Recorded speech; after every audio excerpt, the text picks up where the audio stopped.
ধৈর্য ধারণ যারা করে, বিপদে আপদে কষ্ট মুসিবতে মুখে কোনো হা হুতাশ না রেখে রবের উপর সন্তুষ্টি থেকে সর্বাবস্থায় কি আমার আল্লাহ যা করবে আমার ভালোর জন্যই করবে, সুবহানাল্লাহ।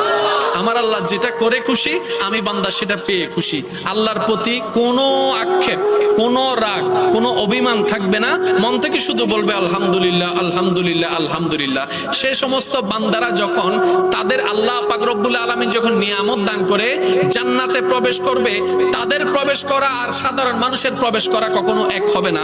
সূরা আর-রাদ আয়াত নাম্বার 24 আল্লাহ তাআলা বলছেন সালামুন আলাইকুম বিমা সাবারতুম। আল্লাহ পাক বলছেন ওই সমস্ত সবর যারা করে, ধৈর্য ধারণ করে, তারা যখন জান্নাতে প্রবেশ করবে, আমি আল্লাহ ফেরেশতার মাধ্যমে তাদেরকে সালামের ব্যবস্থা করে দেব।